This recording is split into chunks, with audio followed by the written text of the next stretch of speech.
Sumagot si Jesus, sa mga tupang naliligaw ng sambahayan ng Israel, lamang ako sinugo. Ngunit lumapit sa kanya ang babae.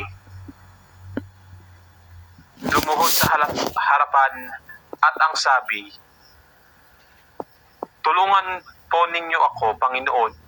Sumagot si Jesus, "Hindi dapat kunin ang pagkain ng mga anak upang ihagis sa mga tuta." "Tunay nga po, Panginoon," tugon ng babae. "Ngunit ang mga tuta man ay nagsisisikan ng hubog na nalalaglag sa hapag na kanilang Panginoon." Kaya't sinabi sa kanya ni Jesus, "Napakalalaki ng iyong pananalig. Mangyari ang hinihiling mo." At do'y hindi gumaling ang kanyang anak.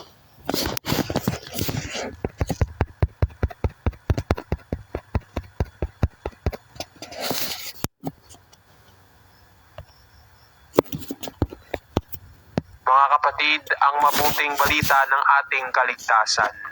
Pinupuri ka,